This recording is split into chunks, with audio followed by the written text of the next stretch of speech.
From Pele's emotional funeral, in only his second day in office, the new Brazilian president came to pay his respects to the man who'd given so much to his country, to the mystery of Diogo Jota Death.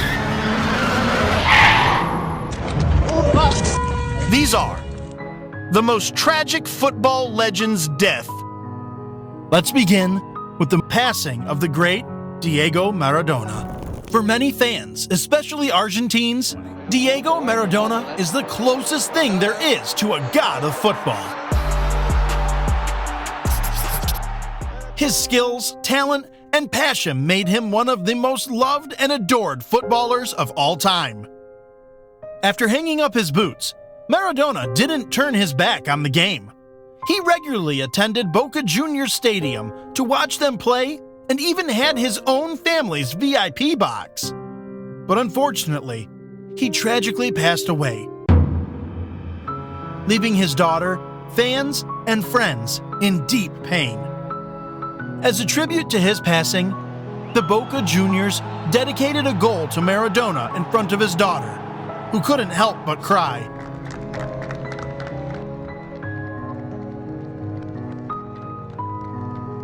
Damn, I think I'm running out of tissues. But the story at number 4, with the most horrifying news of 2025. The funeral of Liverpool forward Diogo Jota and his brother Andreas Escobar has taken place in Gondomar, just outside Porto. In October 2024, Diogo Jota suffered a lung injury after colliding with Chelsea's Tosin. This injury sidelined him for over a month, but since he could play through the pain, Jota opted for a proper treatment at the end of the season. So when the season ended, Jota underwent surgery to address the pain he had suffered throughout the year. After a successful surgery, Diogo was advised against traveling by air until he had fully recovered. But since he had to attend his own wedding, Jota opted to travel by road. He and his brother Andre successfully arrived in Portugal by road, to a beehive of activities.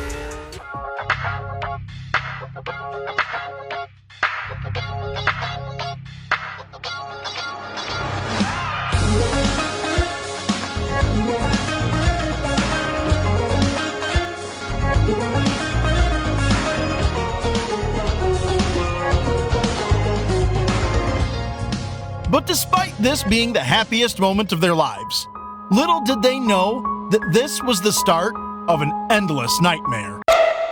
After spending another week with his family, it was time for Jota to return to the UK for Liverpool's pre-season tour.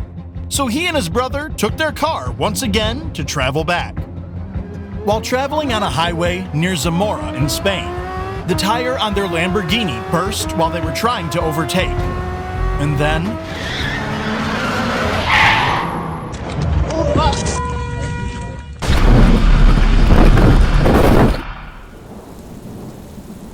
the next morning, the worst possible news broke. Jota and his brother Andre were dead. How, why, and where were the questions on everyone's lips?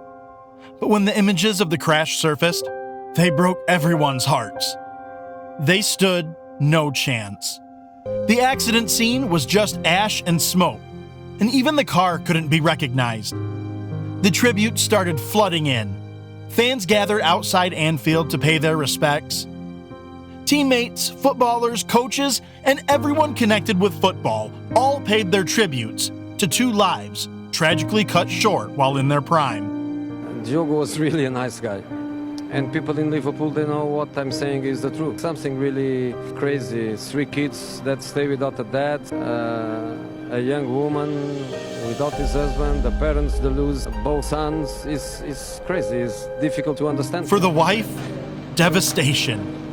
Just a week ago, she married the love of her life. And now, he was gone.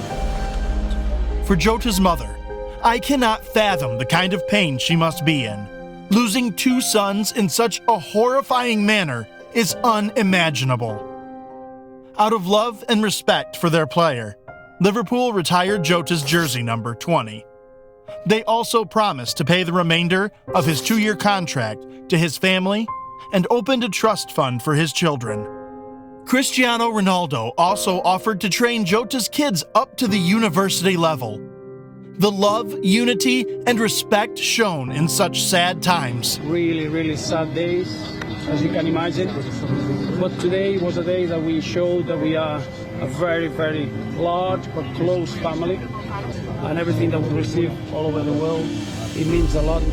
And today we are all one football family.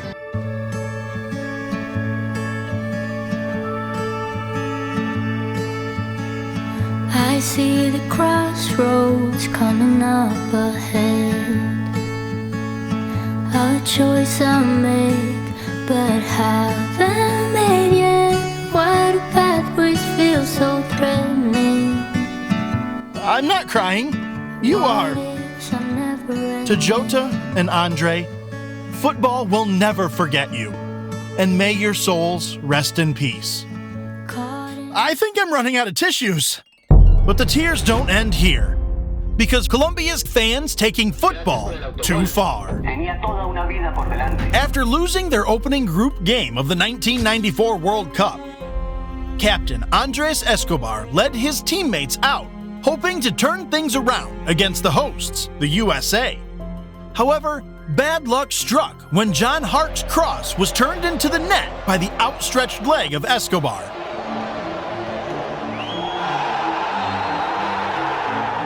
The Colombians went on to lose the match, meaning only a miracle could help them progress out of the group. However, despite winning the third match 2-0, the damage was done, and Colombia was eliminated from the World Cup. With their hopes dashed, Escobar became the most hated man in the country, as every fan blamed their own goal for their misfortune. However, despite all this, Escobar still chose to return to Colombia for a holiday. 5 days after their elimination, Escobar took his friends out to a club in Medellin. After having a good time, he sat in the car waiting, when suddenly, 2 men pulled up next to his vehicle and shot at him 6 times. He was rushed to the hospital, but after 45 minutes, he was pronounced dead. Llena de vergüenza. Que gritaban, gracias por el autogol. Tenía toda una vida por delante.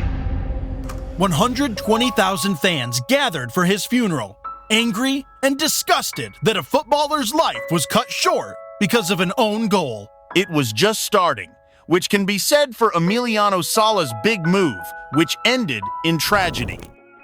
After clinching a record-breaking transfer from Nantes to Cardiff in 2019, Emiliano Sala seemed on the verge of realizing the dream so many young footballers chase. He climbed aboard the aircraft bound for Wales to start this new chapter. But there was a catch. His pilot, David Ibbotson, wasn't at ease with the plane's condition. He filmed himself just before takeoff and even sent a voice message to a friend. David Ibbotson raised concerns about the plane. I picked a footballer up from Cardiff.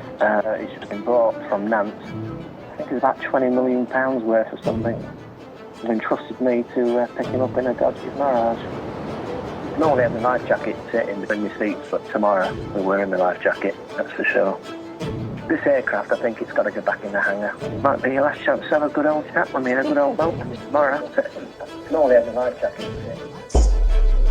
But he wasn't the only one worried about the flight's safety. Sala also recorded a message for his family. Hermanitos, ¿cómo andan loquitos locos? Hermano, estoy muerto. Así que nada, muchachos. Estoy acá arriba del avión que parece que se está poca de a pedazo. 1 hora y media no tiene novedades mías. No sé si van a mandar a alguien a buscarme porque no me van a encontrar, pero ya lo saben. Papá, qué miedo que tengo. Moments after sending that voice clip, the plane vanished without a trace. Rescuers scoured over 1,000 miles of open sea, holding on to the slim hope that Sala and Ibbotson might somehow be found alive. Football stars like Mbappe, Gundogan, Koscielny, and Payet pitched in over $500,000 toward the rescue effort. But after 2 weeks of relentless searching, The worst fears were confirmed. The depths of the English Channel, the plane's final resting place. For the first time, we can show you moving pictures of the wreckage in a tragedy that touched a number of lives. The wreckage was discovered 220 feet underwater, with Sala's lifeless body still strapped inside the aircraft. Pilot David Ibbotson's body has never been recovered. Their families, fans, and the entire football world were plunged into grief.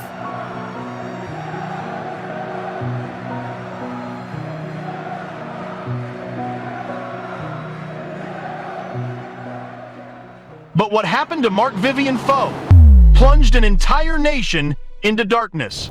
On the 26th of June, 2003, Cameroon faced Colombia in the Confederations Cup. With mere minutes left on the clock, the indomitable Lions held a 1-0 lead when suddenly Mark-Vivien Foe collapsed on the pitch. At first, it looked like a routine knock, but when he lay motionless after a few seconds, everyone knew it was grave.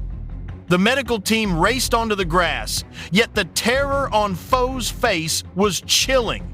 As they carried him off, his arm hung limp, and moments later, the worst was confirmed. He had died. The world reeled at the news, especially since Foe held both Cameroonian and French citizenship. On pense bien sûr à Marco maintenant, parce que c'était pas évident pour... His teammates in Les Blues couldn't hold back tears in their next match. Tributes poured in celebrating his joyful spirit and infectious humor. Was extinguished. Manchester City retired his number 23 shirt and created a memorial garden at Main Road in his honor. The government of Cameroon gave him a state funeral, a fitting tribute to a player beloved worldwide